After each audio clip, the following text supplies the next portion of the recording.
I was at the lowest of lows. I had quit drinking already, but everything else in my life was still self-sabotaging. I wasn't getting my shit done. I was in a horrible relationship with my wife. Just saw an opportunity, and what you were building at that time, or what you are building now, is like, I'd never been a part of a group of men who actually cared about other men.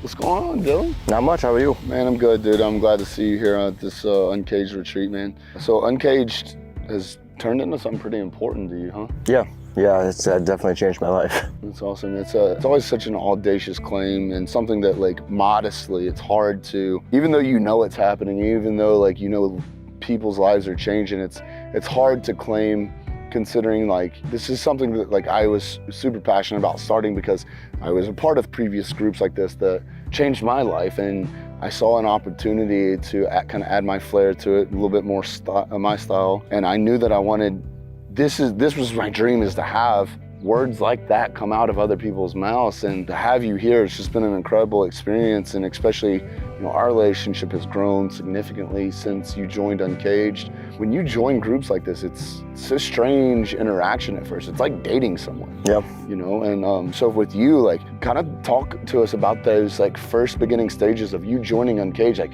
why did you join? What were you looking for? Like, how is this the group that you wanted to associate yourself with? And, like, were you nervous? Was there anxiety? Were you, like, those pre-date nerves? You know, like, what was that like for you? I don't remember how you and I met or how we found each other. We had talked a little bit beforehand, and I was actually, it was the 1 year passing of my daughter Autumn is when I started. And for me, it was like God telling me, follow this guy, follow this group.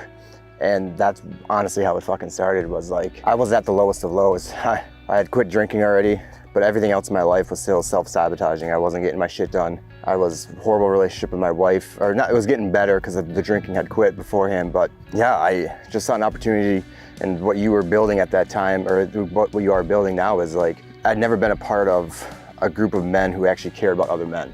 And that was the weirdest thing for me at first, and that's probably why I didn't, like, really dive in the first 6 months, is when you get involved with a group, there's usually someone that has a fucking angle. Like, they're like, oh yeah, we'll help you out, but on the backside, they fucking attack you with something or make you feel guilty because they helped you so much that they wanted something back in return. And I did my due diligence, per se, for the first 6 months or so, and was just kind of in the background and just was checking things out, and I never saw that. And I don't think a lot of men realize that there is a group of people out there who do care for you and will help you through things that you're dealing with and struggling with. Yeah, man, it's been difficult to kind of break through that, because a lot of men think that, well, honestly, like, a lot of men don't even know something like this is out there. And if there is, it's always because, you know, man, we're old enough to have been burned quite a few times, right? And so it's like that whole, like, you put your hand on the stove, you learn not to touch it. A lot of us have put our hand on the stove, and so we don't want to do it again. And so that's been the most difficult thing. Like I said, I don't take any credit for it, because it's, for us in Uncaged, it's, none of us are smarter than all of us. So it's not one person. I just happened to be the person that was like, you know what, fuck it, we're gonna do this actually now. Like, we've all talked about it, like, one of us had to be the one of us, like, we're gonna do this, you know? So it's not me, it's the collective group, it's the power of the group, and it's the power of having men like you. But, like, that has been my struggle. I'm like, how do we get this message out there when our hands are so callous? We put our hands on the stove so many times, we've been burned and we've been burned and we've been burned, and, you know, to your point, it's like you keep waiting for the other shoe to drop. Now what? Where do we go from here? And so for that, like, it's been a longing and a desire of, like, hearing people say, like, this changed my life. I just love watching this happen, you know? I love being just a small piece of the puzzle, but, like, can you talk about, like, that's an audacious claim. Like, how the fuck did a group of rowdy dudes change your life? I don't know, I think it started with the relationships, honestly. Like, talking to you more, talking to Andrew Horgan, Paul Childers, John Mark, just a few guys that I've become really close with.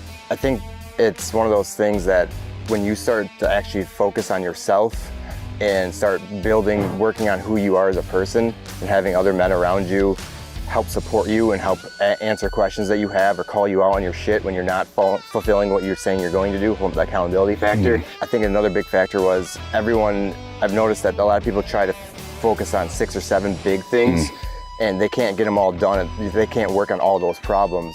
So when you actually just dial it into one thing, like mine was, for me, building my business, that's one of the biggest things I wanted to get out of this. And I've been a business owner for 5 years now. I've been viewing this as my year one, because I'm tracking all the data, following all the systems that people have helped me with, SOPs, shit like that I've never known before, ever done before. Once I started getting that dialed in, I started working on my relationship more with my wife and my fitness. I don't think I would have had that without the Uncaged group, because just the information, the people who are in here are so valuable to help others that it's a bold claim for sure, but like every area of my life has gotten better because of the amount of time. I've said it before on other podcasts, is like, you can learn all the information, but until you start to do the actual work, you're not gonna see any fucking results from it.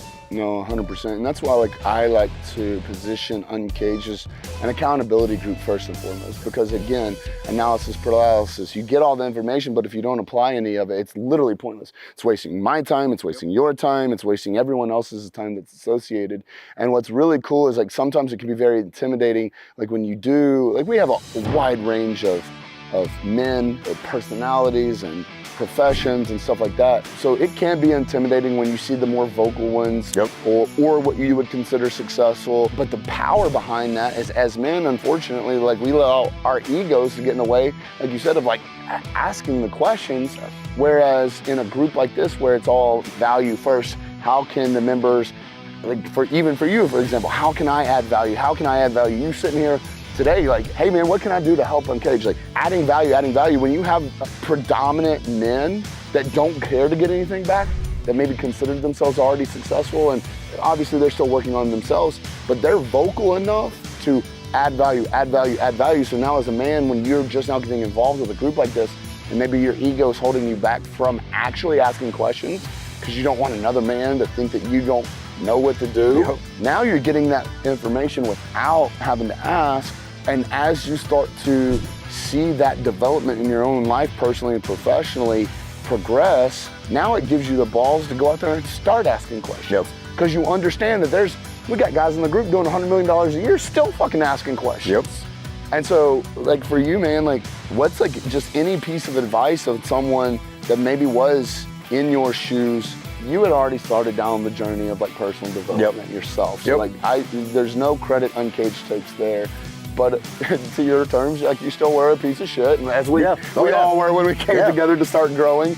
But, like, so someone that's out there that's like, they know that there's more out there. They know they were meant for more. They know that this where they're at right now is not where they're supposed to be, or not where they're meant to be, at least. They're supposed to be here right now because they're here for a reason, but now, like, there's more out there. Like, do you have any advice for anyone that's, like, on the fence or even questioning? And it might not be Uncaged. Anything. Yeah, anything. I would say there's probably two things. The first is to take the chance to fucking do it. Like, you're never gonna reach your potential unless you take that risk. You can't be afraid to fail, because that's when you're going to start to get outside your comfort zone. That's when you're gonna actually get out there and start pushing yourself to the next level. And the other piece would be, what you said at the last retreat, was a closed mouth goes unfed. I had been not asking questions. I had not been doing, I had been listening and learning, but it wasn't my ego. I was too afraid to ask the wrong thing and get humiliated, or realize, or have some people, like, mock me or think I was asking a stupid question. And you have to let that go. And when I did that, literally, I was able to interview you. I was able to interview Jacob Stoller. And those are two big things that I was the monkey off my chest, per se, and was able to just let my guard down and just go with it. Yeah. I think the men are afraid to ask for help, and they're afraid to show their emotions or their feelings. I think you just can't be afraid of that. I think you just have to work on yourself and live your life. Yeah, man, it's definitely, I go back to my granddad, my fucking granddad, dude. I love him to death. But that man never read a damn instructions in his life, you know? And it's like, I think about it, it's like, dude, how the fuck do you plan on building anything without instructions? Like, you can do it. Yep. Like, he's a smart man, he could do it, but if he had looked at those instructions, he would have got there way quicker. Yep. And then been able to move on to the next. It's like, you know, trying to drive across the country without a map. Like, you can do it. Don't necessarily recommend it. And so, like, Uncaged, for me, for sure, on personal experience, has just been a map. Yep. It's just giving me a map. Like, we know what our goals are, but we need a map to get there. And I think that's in my personal opinion, what Uncaged has brought to so many men. Oh, for sure. That's literally in the world at this point now. Yeah, it's literally, there's so many different men from different walks of life that until you start sharing your story and sharing what's happened to you, you don't know who you can impact or who other people in your lives are watching you that can learn from something that you've gone through. That's awesome, man. Well, dude, I'm honored to have you with us. I'm proud of you. Proud to be here, man. I can't wait to see what the future holds. Thanks, brother.